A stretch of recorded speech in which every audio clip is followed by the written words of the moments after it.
Mary, we heard the news Hamas has responded finally to the new proposed framework. How was the news received by the hostage families in the square?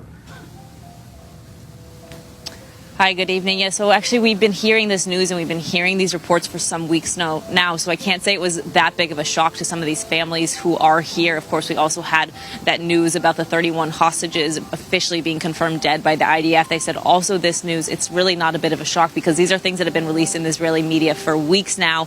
We've heard the Hamas proposal coming out from the Egyptian side, from leaked reports coming from in the ceasefire, and this is just an official confirmation from Hamas, essentially saying that they will agree to a deal, but they will agree to a deal that's not acceptable. So there is still certainly hope alive for many of these families that there will potentially be some kind of ceasefire deal.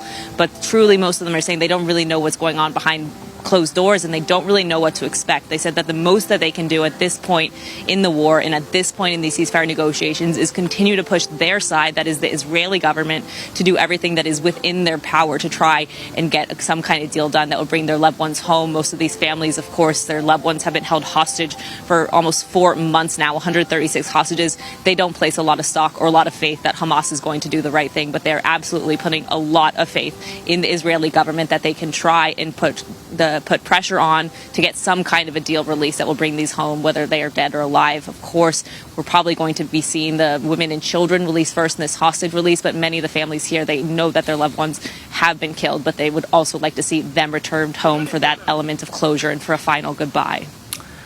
Mary, they've been through this nightmare for 123 days.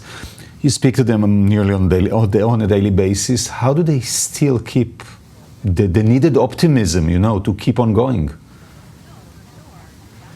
It's very difficult, I can say, and from day to day it often changes, especially how many families are actually here, how many families will still come out. But every single day we do see some kind of representative. There's always the Nahal Oz tent. There's always somebody here who is guarding some element and trying to keep the spirit alive.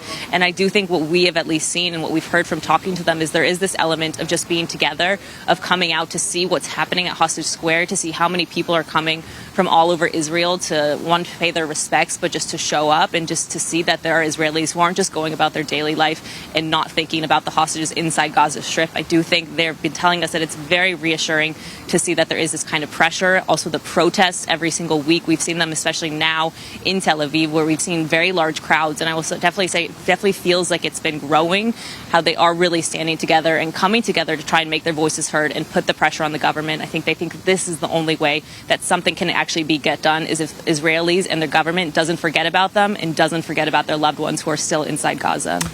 Mary McAuliffe in Hostage Square, thank you so much for speaking to us.